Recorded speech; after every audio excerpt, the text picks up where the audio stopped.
Sometimes we want to combine entrance and exit effects so that one block of text appears on the screen and then it disappears and a second block of text replaces it.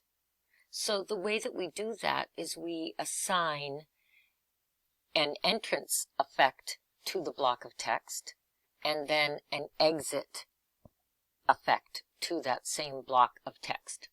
So I have the animation pane open, and I'm going to start by clicking on the block of text and giving it an entrance effect, and I'll just use fly in.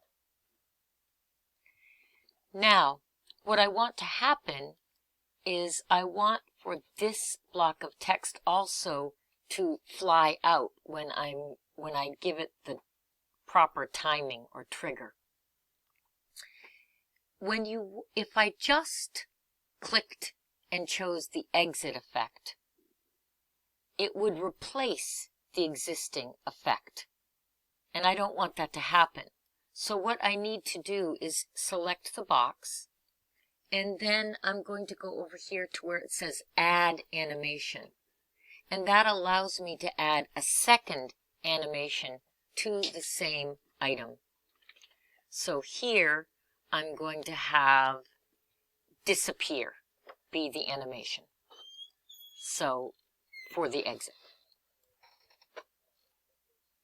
So now you can see I have two animations.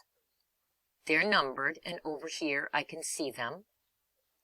And I'm going to want to have this block of text have two animations as well. Now, I've learned that the easiest thing to do is to set these animations up before I actually overlay the text.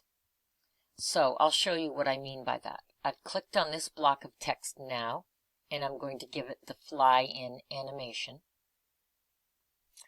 And then I'm going to click on it again, and I'm going to go to Add Animation, and I'm going to again have this one disappear.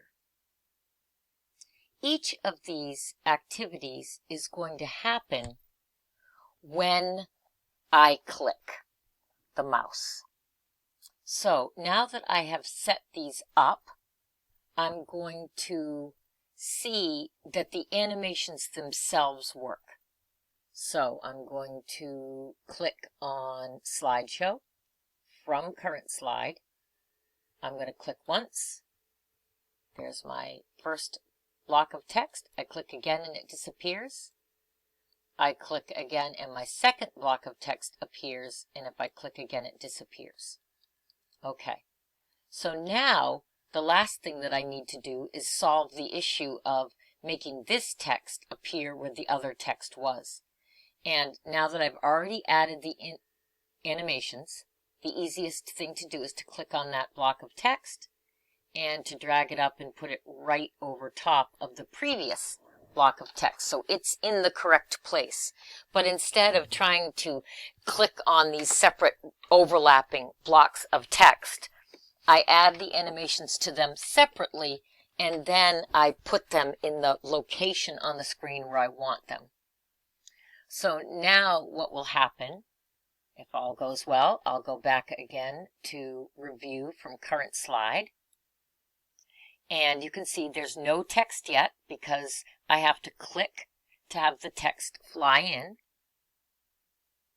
And now I'm done with that text, so I'm going to click to make it disappear, click again, and the second line of text appears. And if I wanted to get rid of that block of text, I would click again.